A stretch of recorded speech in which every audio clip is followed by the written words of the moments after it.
ఇయాల దీన్ని ఇడిచి పెట్టనే పెట్ట మా భాగ్యలక్ష్మవ్వ ఏమనుకున్నా మంచిదే ఇయాల నేను వార్తలు చెప్పాలి అన్నా కెమెరామ్యాన్ అన్న జర్రా కెమెరాను స్టార్ట్ చేయరాదు అయ్యో రికార్డ్ అవుతున్నదా అయ్యో నీకు తొందర ఎక్కువ కదనే సరే సరే నేను రెడీ అందరికీ శనార్థులు ఏందులో అట్లా చూస్తురు గీ కొత్త పిల్ల ఎవరనుకుంటుర్రా ఏంది నా పేరు వెన్నెల దునియాలో ఉన్న వార్తలన్నీ పట్టుకొచ్చిన అర్ధగంట సేపు ఈడనే కూర్చొని టక్క టక్క వార్తలు చెప్తా నేను చెప్తున్న వార్తలు ఎట్లున్నాయో నేను ఎట్లా చెప్పినో మీరు నాకు చెప్పాలి సరేనా పారి ఖతర్నాక్ వార్తల్లా షురూ చేద్దాం అంతకంటే ముందుగాల హెడ్లైన్స్ రేవంత్ సారు చెప్పిండు నీతి సూత్రాలు లీడర్లు దాటద్దట పార్టీ గీతలు కూలిపోతదట కాంగ్రెస్ ప్రభుత్వం బీఆర్ఎస్ లీడర్లు చెప్తుర్రు జోస్యం పగటిలి ఎండ మాపటిలి వర్షం వాతావరణం చేసింది చిత్ర విచిత్రం పూరి కోసం వీళ్ళు టోల్గేట్ కాడ వాళ్ళు తన్నుకున్నారు పొట్టు నీ ప్రతాపమో నా ప్రతాపమో కాసుకోన్నా వాస్కోడిగావా ఇక ప్రభుత్వం కూలిపోవుడే ముఖ్యమంత్రి దిగిపోవుడే పట్టురి జెండాలు కట్టురి బ్యానర్లు చేయూరి ప్రచారాలు తయారుగారి ఓట్లకు ఏందులో గింత ఆవేశంగా మాట్లాడుతుంది ఏంది అని అనుకుంటురా గీ మాటలు నాయి కావు బీఆర్ఎస్ లీడర్ల జోస్యం గా జోస్యం చెప్తురు ఇక వాళ్ళ జోస్యం ముందు సిల్క జోస్యం చెప్పేటోళ్ళు కూడా పనికిరారట అంత నమ్మకంగా చెప్తారు మరి అసలు ఈ లీడర్లు ఈ జాతకాలు చెప్పుడు ఎప్పటి సంది నేర్చుకున్నారు వాళ్ళు చెప్పేదేంది అంత నమ్మకంగా ఎట్లా చెప్తురు అరుచుకుందాం రారి మరి ఇక ఏ మాట కా మాటనుల్లా షై పార్టీ లీడర్లు అంటే షై పార్టీ లీడర్లు ఎప్పో వాళ్ళకున్న స్వతంత్రము వేరే పార్టీలలో ఏ లీడర్ కూడా ఉన్నట్టే ఉన్నది ఎందుకంటే అసలు వాళ్ళ దాంట్లో వాళ్ళకే శృతి తెలియదు ఎందుకంటే మొన్నటి శృతిలేమో ఇక చిన్న కోమటిరెడ్డి సారేమో జానారెడ్డి సార్ను ధృతరాష్ట్రుడు చేసి పడేసిండు ఇక ఎమ్మెల్యే ప్రేమ్ సాగర్ సారేమో అసలు నాకు అన్యాయం చేస్తుర్రల్లా ఇక నాకు మంత్రి పదవి రాకుంటే మంచి కూడా అని ముందే చెప్తున్నారు ఇక కర్మ లీడర్లది కూడా గదే తవ్వ అందుకే ఇక ముఖ్యమంత్రి రేవంత్ రెడ్డి సారు ఇక హైదరాబాద్ ఓటర్లకు వాళ్ళని పిలిపించి మాట ముచ్చట పెట్టిండు అసలు మీ లోలేంది ఈ పంచాయతీ ఏంది ఇక ఒకరి మీద ఒకరు ఎప్పుడు శాలీలు చెప్పుకున్నాయినా మీ ముచ్చట ఇక మీరు చేయబట్టి బయట నా ఇజ్జత్ పోతుంది ఇక మరి మీ ఇజ్జత్ కూడా తిత్తుర్రు అని చెప్పేసి ఇక మనల్ని చూసి బయట అందరు నవ్వుకుంటున్నారు అని చెప్పుకుంటే బాధపడ్డదా సార్ ఇక ఎదువర్సాన్ని అందరం ఒకటే మాట మీద నిల్చున్నాలే మనం తిట్టుకుంటే ఎట్లా గట్ల పార్టీ మీద గీత దాటితే మంచిగా ఉండదని ముందే చెప్తుందని ఆయన గట్టిగానే చెప్పిండు వల్ల సరే రేవంత్ సార్ చెప్పిండు బరాబరే మరి ఇన్నటోళ్ళు ఎవరు గదే కదా అసలు ముచ్చట షై పార్టీ అంటేనే అదో విచిత్రమైన పార్టీ అని పేరు పోయింది అందులో ఉన్న లీడర్లు ఒకరికి తక్కువ ఉన్నట్టే ఉండరు అందరు ముఖ్యమంత్రి అభ్యర్థులే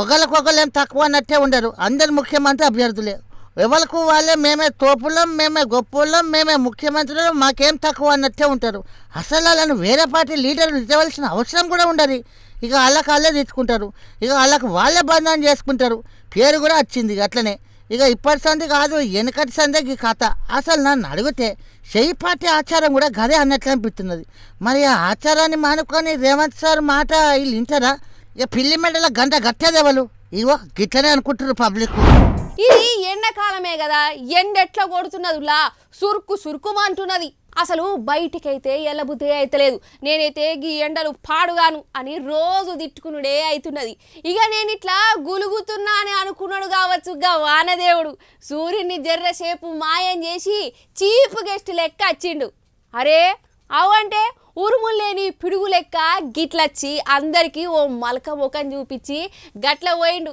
మరి ఎందుకు అట్లా వచ్చిండు ఏంది కథ ఏది ఓ మలక వానల దడుచుకుంటా చెప్పుకుందాం మనం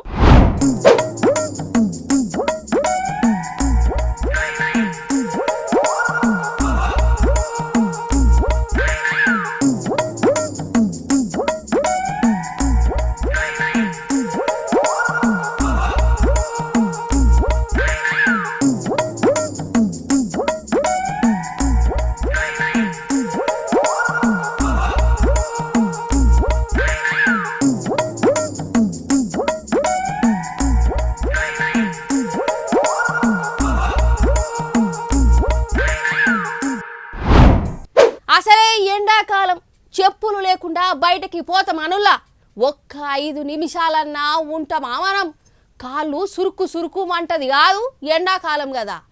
ఏ కాలమైనా కాళ్ళకు చెప్పులు తొడగాల్సిందే. కానీ ఒక పెద్దన్న ఉన్నాడు, ఒక్కరోజు కాదు 2 రోజులు కాదు, ఎందక 14 ఏళ్ళు చెప్పులు లేకుండా తిరిగిండట. అటెంకా మోడీ సారు మనసు కూడా గెలుచుకున్నాడట. పారి గా అన్న కాడికి పోదాం.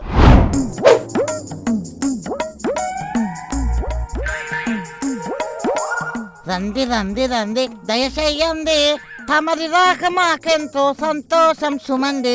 ఇక ఈ పాట వాడింది నేను కాదు, మన మోడీ సారే. హిందీ పాట వాడిండు ఇగో గీన కోసం. అగో పక్క పొంట కూర్చోబెట్టుకున్నాడు మోడీ సారు. బూట్లు చేతిలో పట్టుకొని తొడుక్కోమని చెప్పిండు. అగో ఈయనకు డోరీలు కట్టుకురాకుంటే మోడీ సారే కడుతున్నాడు కదా. ఇక సాక్షులు కూడా మీదకి సెట్ చేస్తున్నాడు. అంటే సాక్షాత్తు ప్రధాని సారే బూట్లు ఇనాంగా ఇచ్చి దగ్గరుండి దొరికిచ్చిందంటే ఈయన గురించి మనం తెలుసుకోవాల్సిందే. అవునా? ఇక నేను చెప్తా ఇనుర్రి.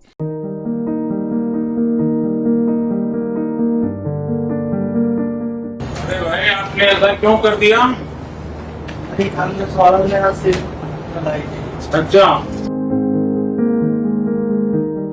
अच्छा, सारी उम्र ही रहे था, मोदी जी के सामने मैं अपने गाँव में 14 साल हो गए।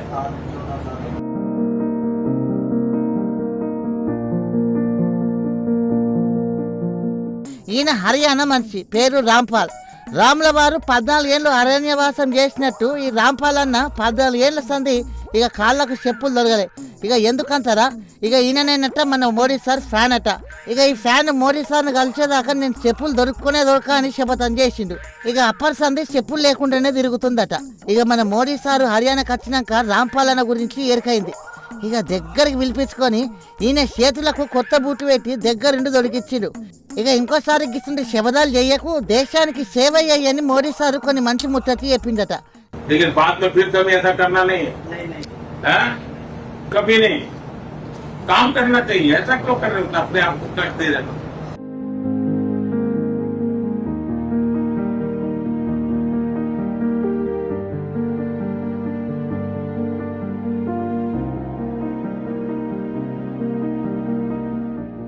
ठीक से आ गया? हाँ।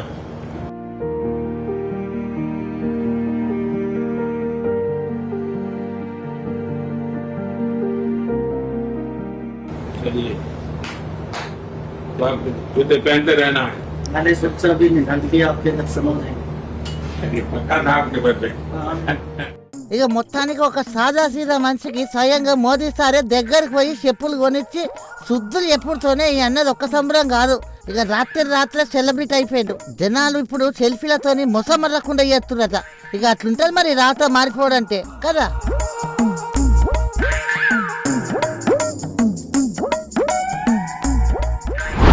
కాదబ్బా, ఏమనంటే బాగా కోపం వస్తుంది కానీ అసలు మనుషులకు ఓపికలు ఎందుకుండవు కావచ్చు. ఉత్తదానికే బీపీలు పెంచుకునుడు ఎందుకు? అరే కోపం రాని దేవులకు చెప్పుర్రి. నాకు ఇట్లా కోపం వస్తుంది, వచ్చినప్పుడు ముత్తని మంచినీళ్ళు తాగి వాని సావు వాడే సత్తాడనుకుంటా, కథం గంతే. కానీ కొందరు అట్లున్నారు, అంటే చేతుల పడతారు, కొట్లాటకు పోతారు, ఈయర దంచుతారు. ఇట్లా కొడితే ఏం ఫైదా అవుతుందో నాకు తెలియదు కానీ పారి అసొంటి కోపిస్టులు వార్తలే చెప్తా నేను. ఓయ్ అమ్మనే, అస్సలు మామూలుగా లేదు కదా, సిగమచ్చినట్టే చేస్తున్నది. అన్నట్టు ఈ మేడం గారు మన రాష్ట్రమే కాదు, ఇక ఉత్తరప్రదేశ్ ఆమె. ఆడ గజియాబాద్లో టోల్గేట్ ఉన్నది. ఈ మేడం గారు కారు వేసుకొని పోయింది. ఇక మరి టోల్గేట్ అన్నప్పుడు పైసలు కట్టాలే కదా, కట్టలేనదట. గట్టెందుకు కట్టావు అని పిల్లగాడు అడిగిండు. నన్ను అడుగుతావా బిడ్డ అనుకుంటా ఆమె లోపలికి వచ్చి ఇక పాపం పోరని పొట్టు దాచింది. ఇక ఆపునా ఆగుతలేదు కదా. ఆగో అట్నుంచి ఇంకొకడు కొడుతున్నాడు. నడిమి ఇట్లా ఈ లాపిన కూడా ఆగుతలేదు. ఎందుకు గింత కోపం కావచ్చు ఈమెకు? అసలు రోడ్డు మీదనే మేడంకు గింత బీపీలేస్తే ఇంట్లో ఇంకెట్లుంటుందో కథ.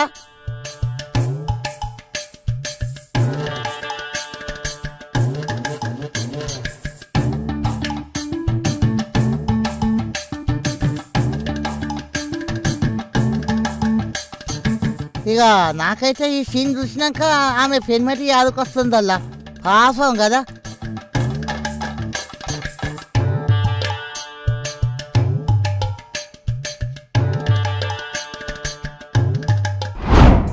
నిదానమే ప్రధానం. డ్రైవర్ అన్నా జర భద్రం అతి వేగం ప్రమాదకరం. ఇగో ఇసంటి మాటలు రాతలు మన కాడ ఏడవర్త కాడ కనపడుతూనే ఉంటాయి కదా. మన ట్రాఫిక్ పోలీసు వాళ్ళు అయితే తాపకోసారి చెప్తూనే ఉంటారు. కానీ ఇంటూ రానుల్లా ఎవరు పోకట వాళ్ళదే, ఎవరు పర్ఫార్మెన్సులు వాళ్ళే. చెప్తే విననోని క్షేరంగా చూడాలి అంటారు. అగో గట్లనే అవుతుంది కథ. ఇగో ఈ రోడ్డు మీద కారు జుయ్యు జుయ్యి అనుకుంటే పోతుంది కదా. అయితే మిమ్మల్ని చూడవలసింది ఇక కారును కాదు, ఇక కారు వెనక ఏమవుతుందో చూడాలి. అబ్బరే బెండు, 1 కాదు 2 కాదు 3 మట్ల పల్టీ కొట్టింది ఆటో ట్యాంకు. నాకైతే బాలకృష్ణ సార్ సినిమాలో షేజింగ్ సీన్ చూసినట్టే అనిపించింది.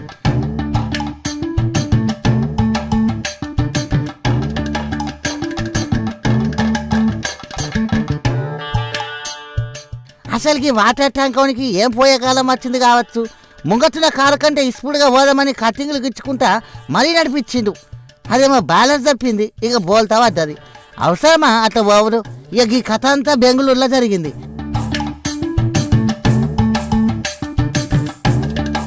ఇక ఇప్పుడు మన హైదరాబాద్లో మణికొండలు 2 మహానుభావులు కారు దోలుడు ఎట్లున్నదో చూడుండ్రి. అగో చూడు, అమ్మా అసలే ఇరుకు రోడ్డు. ఆ రోడ్డు మీదకి వెళ్ళి కారు పోతుంటే అది సందులకెళ్ళి ఇంకో కారు వచ్చింది. ఏమాయే ఒకదానికొకటి టక్కర్ చేసుకునే. మరి సందులలో బొందులాలు ఉన్నప్పుడు ఆరం కొట్టరాదా?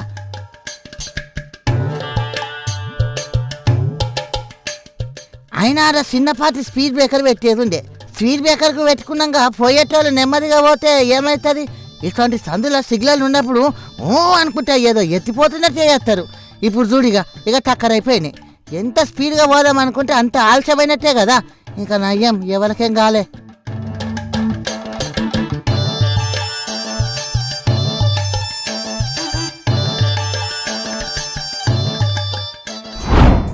పండబెట్టి దొక్కుతా, పేగులు మెడలేసుకుంటా, తొడలు విండుతా, బుల్డోజర్లు ఎక్కిత్తా, మూసీలా పడేత్తా. ఈ మాటలు వింటుంటే మీకు ఎవరు యాదికొస్తుర్రు? ముఖ్యమంత్రి రేవంత్ సారే కదా. బీఆర్ఎస్ లీడర్ల గురించి మాట్లాడేటప్పుడు మన రేవంత్ సారు గిట్లనే డాగు పెడతాడు. ఇప్పుడు సారు వారు సొంత పార్టీ లీడర్ల గురించి కూడా మాట్లాడిండట. వాళ్ళకు కొన్ని నీతి సూత్రాలు కూడా చెప్పిండట. మరి రేవంత్ సారు వాళ్ళతోని పంచుకున్న సూక్తి ముక్తావళి ఏంటిదో జర మనం కూడా తెలుసుకుందాం పాండ్రి. ఇక ఈ సార్ మీకు ఎదకనే ఉండాలి. ఏర్పాటు చేసిరా? ఇక నేను చెప్తా. దుబ్బాక ఎమ్మెల్యే కొత్త ప్రభాకర్ రెడ్డి సార్ ఒక మీటింగ్లో ఏమంటున్నాయా అంటే ఇక వినాలే మీరే. అగనట విన్నారు కదా. ఈ చెయ్యి పార్టీ ప్రభుత్వాన్ని కూలగొట్టురని బిల్డర్లు పెద్ద దందాలు చేసేటోళ్ళు మాకు చెప్తున్నారు. అవసరమైతే ఎమ్మెల్యేని కొనుక్కోండి, మీ కాడ పైసలు లేకుంటే ఎప్పుడు మేము పైసలు ఇస్తామని అంటున్నారట. ఇక చెయ్యి పార్టీ సర్కారుని వడగట్టుడే కావాలని మస్తు మొహమాటంగా పెడుతున్నట. ఏ ఊళ్ళో పోయినా కానీ కింద బుడ్డపోల నుంచి పెద్దోళ్ళు అంటారు. మాకు తెలియ ఏ బిజినెస్ మెన్లు నాకు తెలిసిన వాళ్ళు కొంచెం ఫ్యాక్టరీ దగ్గర ఆడిన ఉద్యోగస్తులు అన్న మాత్రం కూడా చూడు రాలేదు. ఎందుకు రాయంటే అమ్మ ఈ గవర్నమెంట్ వశపొందలేదు, దగ్గర వడగొట్టలేదు, దండం పెడతాం, పైసలు ఇస్తాం, మీకు మస్తు పైసలు ఇస్తాం అంటాం. కొన్ని అవసరం అప్పుడు ఎమ్మెల్యేలు కానీ ఉంచప్పుడు దీన్ని ఉంచితే దరిద్రం ఇది దీన్ని మొత్తం కథం పట్టిదని ఎంతో మంది అంటున్నారు. బిల్డర్స్ అంటూ ఇండస్ట్రియలిస్టులు అంటూ మీ ఖర్చు ఎంత పెట్టుకుంటాం, ఏ ఎమ్మెల్యేలు ఏం చేసుకుంటారో మీరు చేసుకోండి అనే కాడికి వచ్చిందంటే మీరు అర్థం చేసుకోవాలి. ఇక మరి అట్లా అన్నందుకు సారేమన్నాడు కావచ్చు. ఇక మొహమాతం కొద్ది సారా అన్నాడా?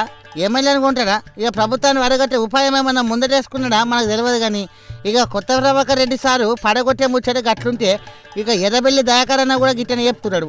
ఇక ఎర్రబెల్లి సారు చెప్తున్న కూలిపోయే ముచ్చట ఇక మీరు కూడా వినాలి. మరి దయన్న ఇక నీ మనసులో ఏమున్నదో చెప్పు జరా.